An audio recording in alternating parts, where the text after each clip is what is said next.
Hello student. तो आज के इस वीडियो में हम पढ़ेंगे यूनिट 1 का चैप्टर 2 जो है बायोएनर्जेटिक्स।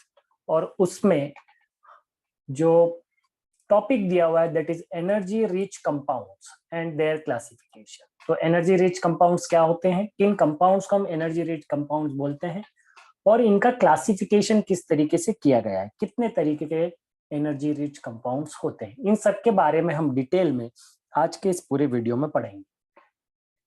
चलिए तो अपन स्टार्ट करते हैं। तो सबसे पहले हमारे मन में ये बात कि एनर्जी रिच कंपाउंड होता क्या है, इसको हम सबसे पहले लेते हैं। तो डेफिनेशन में हम इसको ये सब बोल सकते हैं कि एनर्जी रिच कंपाउंड जो है that are also known as the high energy compounds. High energy compound means ये वो कंपाउंड्स होते हैं जिनके बनने या टूटने से एनर्जी में बहुत ज्यादा चेंजेस होता है, इसलिए हम इनको हाई एनर्जी कंपाउंड्स बोलते हैं। ठीक है, अब इनको हम डिफाइन कैसे करेंगे, किन कंपाउंड्स को हम हाई एनर्जी कंपाउंड्स या हम बोलें कि एनर्जी रिच कंपाउंड्स बोलेंगे। तो कोई भी compound in the biological system जिसके हाइड्रोलाइसिस मतलब जिसके टूटने से, जिसके बॉन्ड टूटने से फ्री एनर्जी का रिलीजेशन हो। अब फ्री एनर्जी कंसेप्ट हम इससे पहले वाले उस वीडियो में पढ़ चुके हैं। ठीक है, अगर आपने नहीं पढ़ा है तो पहले आप उसको पढ़िए, तो आपको फ्री एनर्जी का कंसेप्ट समझना है। फ्री एनर्जी वो एनर्जी होती है जो कि अवेलेबल होती है टू डू द वर्क। ठीक है, फ्री एनर्जी का मतलब अवेलेबल एनर्जी जिससे हम कोई काम कर सकते हैं। तो ये अवेलेबल एनर्जी मतलब लिबरेटेड एनर्जी फ्री फॉर्म में अवेलेबल है। The compound in the biological system which on hydrolysis build the free energy. एक ऐसा कंपाउंड, केमिकल कंपाउंड जिसके की टूटने से फ्री एनर्जी जनरेट होती है। और ये फ्री एनर्जी जो है वो या तो इक्वल होगी या ज्यादा होगी, इक्वल टू और ग्रेटर, ठीक है, than that of the ATP. उतनी जितनी की हमको एटीपी के मॉलिक्यूल के टूटने से फ्री एनर्जी मिलेगी।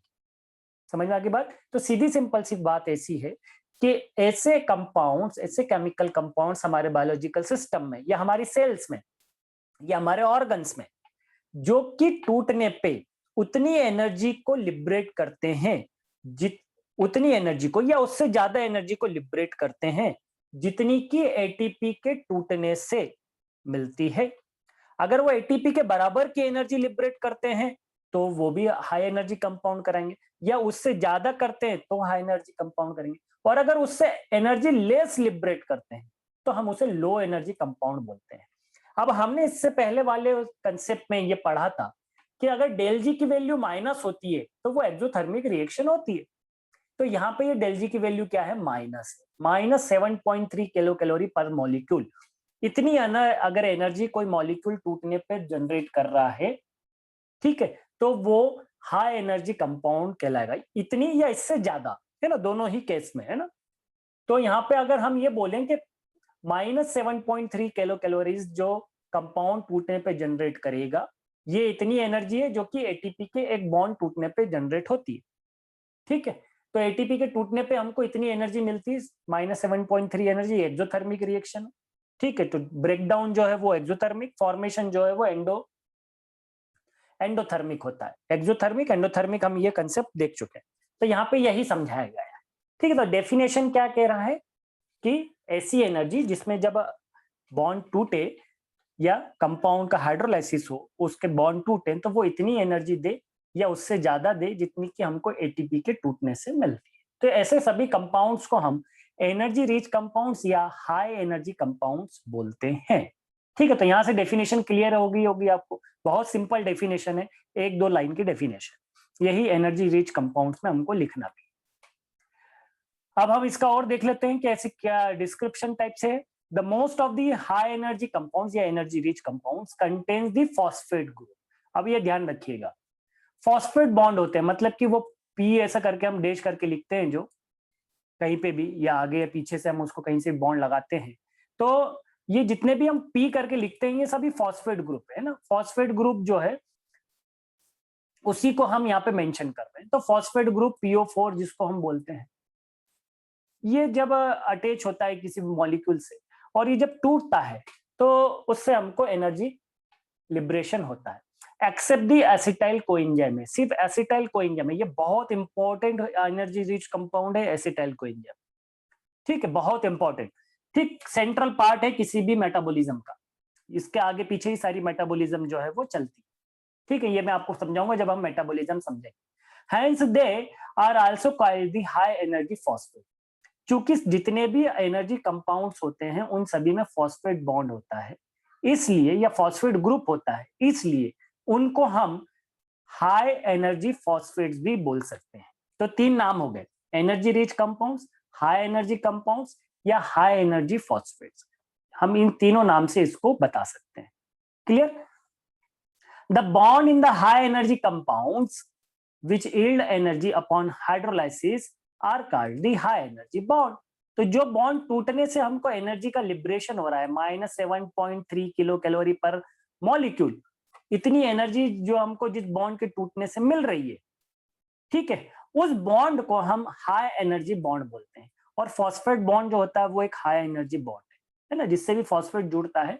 तो जैसे एटीपी में 3 फॉस्फेट होते हैं, ट्राई फॉस्फेट होता है, adenosine try phosphate, 3 phosphate group है। ठीक है, तो वो हाई एनर्जी बॉन्ड है। इस बॉन्ड को हम डिनोट करते हैं ऐसे सिंबल से, ऐसा लहराता हुआ सिंबल होता है। ठीक है, जैसे आपको यहाँ दिख रहा है, मूछे बनी हुई है जैसे किसी की, इस टाइप से, या स्माइली फेस का जैसा मतलब, इसको बोलते हैं स्क्विल, है ना। इस स्क्विल, इस साइन का नाम है स्क्विल, आप इसका नाम याद रखिएगा। तब जब हम इसको इस तरीके से लिखते हैं तो ये स्क्विल कहलाता है।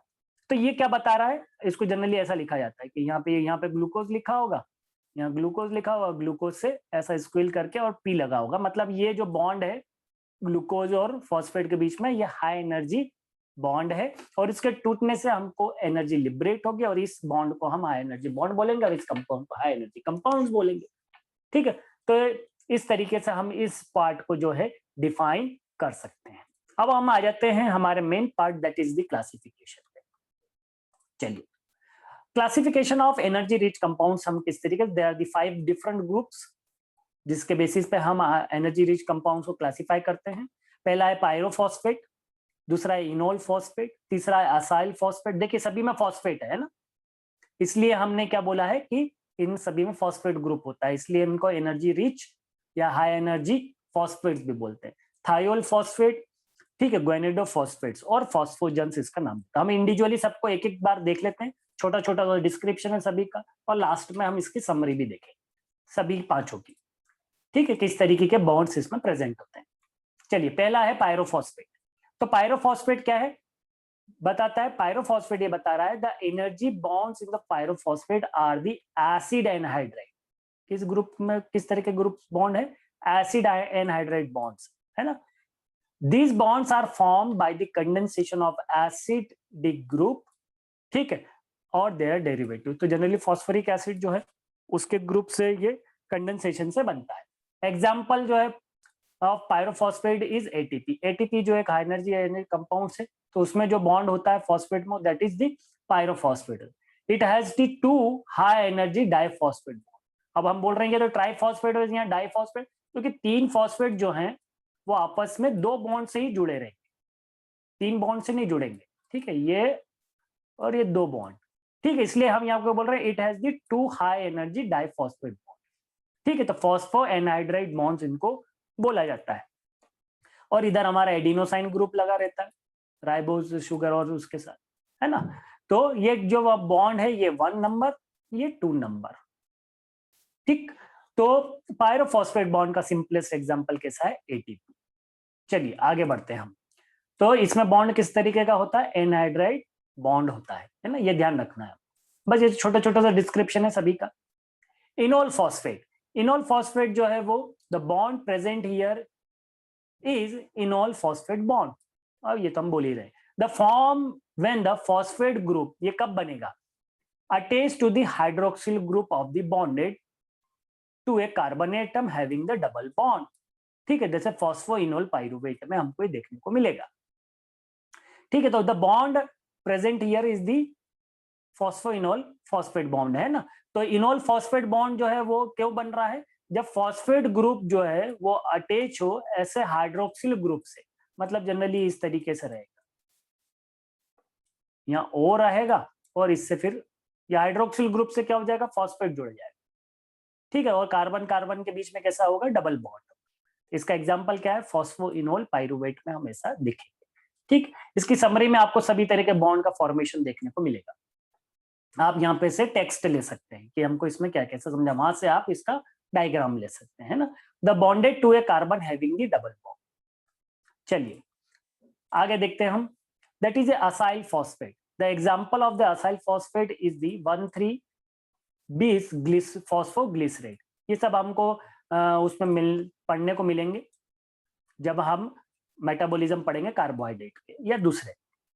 The high energy bond in this compound is formed by the reaction between the carboxylic group and the phosphate group। अब आप पहले वाले में तो हमने डायरेक्ट फॉस्फेट जुड़ा, दूसरे वाले में वो ऑक्सीजन से जुड़ा हाइड्रोक्सिल ग्रुप से, और तीसरे वाले में ये कार्बोक्सिलिक ग्रुप से जुड़ रहा है।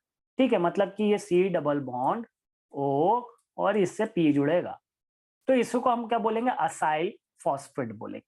ठीक है, तीनों में अंतर है देखिए, एक में P डायरेक्ट जुड़ा, एक में ऑक्सीजन और उसके साथ जुड़ा, और एक में ये ऐसे कार्बन है। ये इसको ऐसे भी लिखते हैं, इसको इस तरीके से भी लिखा जाता है ना, जैसे मैं आपको बताता हूँ। ये डबल बॉन्ड ऊपर लिखेंगे कार्बन का, है ना, और यहाँ पे ये ऑक्सीजन और यहाँ पे P, और ये वाला बॉन्ड तो हमको ऐसा स्क्विगल लहराते हुए बनाना है। यहाँ पे दूसरा कोई कंपाउंड जुड़ा रहेगा, ये कार्बोक्सिलिक एसिड है। ठीक है, तो कार्बोक्सिलिक एसिड ग्रुप से जब फॉस्फेट ग्रुप जुड़ा हो तो उसे हम क्या बोलते हैं, असाइल फॉस्फेट। चलिए आगे बढ़ते हैं। तो 1,3-bis ग्लिसरो फॉस्फोग्लिसरेट जो है वो इसका एग्जांपल है, बहुत सिंपल। थायोल फॉस्फेट, तो दिस इज द हमारा, ये हमने पहला हो गया, दूसरा हो गया, तीसरा हो गया, फोर्थ वन। ठीक है, थायोल फॉस्फेट। थायोल फॉस्फेट्स क्या है, here the high energy phosphate bond is absent. अब ये थायोल फॉस्फेट में फॉस्फेट बॉन्ड ही नहीं होता। Instead of high energy the thioester bonds are present. जैसे कि एसिटाइल कोएंजाइम में, तो हमने शुरुआत में ही बोला था कि फॉस्फेट होते हैं लेकिन सिर्फ एसिटाइल कोएंजाइम को छोड़ के। तो थायोएस्टर बॉन्ड्स होते हैं, मतलब कि थायो मतलब कि सल्फर हो गया, है ना, और सल्फर के साथ हमको एस्टर बॉन्ड बनाना है, तो मतलब ये ऑक्सीजन और ये फॉस्फेट ऐसा जुड़ा रहेगा, तो थायोएस्टर बॉन्ड्स होते हैं, मतलब कि सल्फर कंटेनिंग ग्रुप्स होते हैं। ठीक है, ये ध्यान रखिएगा। From the reaction between the thiol and the carboxylic acid. ठीक है, तो थायोल और कार्बोक्सिलिक एसिड की ऐसी रिएक्शन होगी, ये थायोल है। ठीक है, और कार्बोक्सिलिक एसिड का हम इस तरीके से फॉर्मूला बनाएंगे, इसमें से पानी निकल जाएगा। ये जो बॉन्ड बनेगा इस तरीके का कार्बन सल्फर के बीच, that will be a thioester bond होगा। चलिए बाकी सब क्लियर कर देते हैं हम। तो ये ऐसा काय में पाया जाता है, एसिटाइल कोएंजाइम में। यही एकमात्र ऐसा ग्रुप है जिसमें कि फॉस्फेट बॉन्ड नहीं होता है ना, बाकी सभी एनर्जी रिच कंपाउंड्स में होता है। चलिए, तो थायोल फॉस्फेट, लेकिन हम इसको फिर भी फॉस्फेट बोलते हैं ना, ऐसा नहीं है कि हम इसको फिर नाम नहीं देंगे। लास्ट वन है दैट इज ग्वेनेडोफॉस्फेट और फॉस्फोजन्स। ये हमारा 5th नंबर का लास्ट एनर्जी रिच कंपाउंड्स है, also known as the phosphagens. The bond is known as the guanidine phosphate bonds. It is formed by the attachment of the phosphate group to the guanidine group. अब guanidine group से जोड़ने के कारण इसको हम guanidophosphate बोलते हैं।